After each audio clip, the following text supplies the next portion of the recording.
crisp mountain air of Kunur carried the scent of pine and the faint echo of distant hymns. It was Good Friday, and a hush had fallen over the usually bustling hill station. The vibrant hues of the tea garden seemed muted, reflecting the solemnity of the day. A small, whitewashed church nestled amidst the verdant slopes, its simple cross standing stark against the clear blue sky.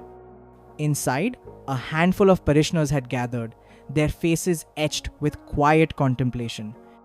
Among them was old Mrs. Pakyam, her silver hair neatly tied back, her calloused hands clasped tightly. She remembered countless Good Fridays spent in this very church, the familiar readings and hymns weaving a tapestry of sorrow and hope in her heart. Father Thomas, his voice gentle yet resonant, began the service.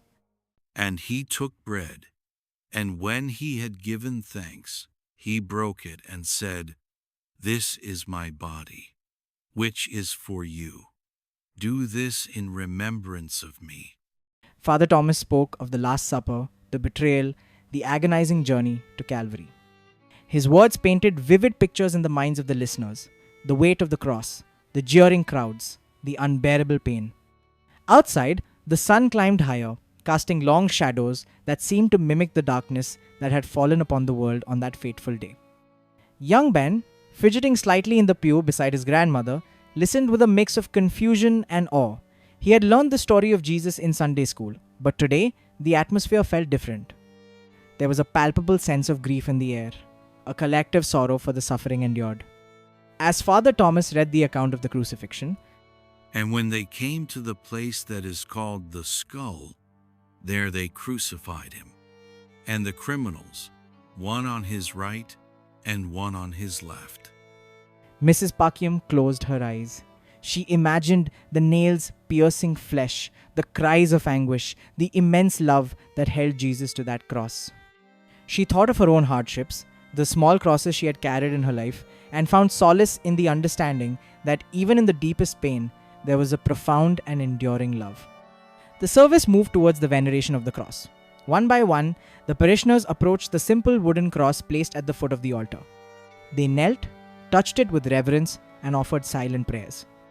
Ben watched his grandmother as she approached, her steps slow but steady. He saw the tears glistening in her eyes as she bowed her head, and for the first time, he began to grasp the depth of her faith.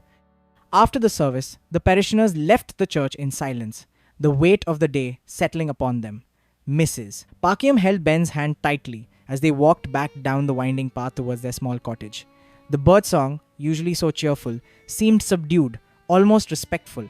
Your Tha always said that Good Friday is not just about sadness, Ben. It is about remembering the greatest sacrifice of love. It is about hope, because even in death, there was the promise of new life.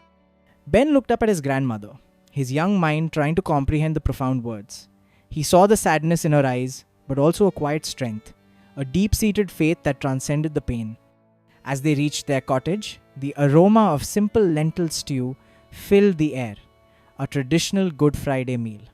There would be no feasting today, only quiet reflection and gratitude.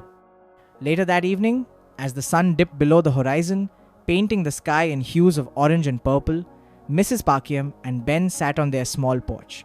The cool mountain breeze rustled through the trees.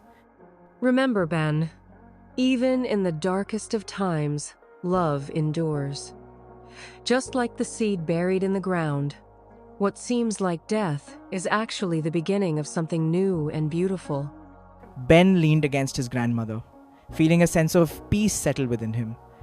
He didn't fully understand all the complexities of Good Friday, but he understood the love in his grandmother's eyes, the quiet reverence in the air, and the enduring message of hope that echoed through the hills of Kunur. He knew that even in sorrow, there was a profound and powerful love that held the world together, a love that had been so selflessly offered on a cross long ago. And in the quiet stillness of Good Friday in the hills, that love felt more real than ever.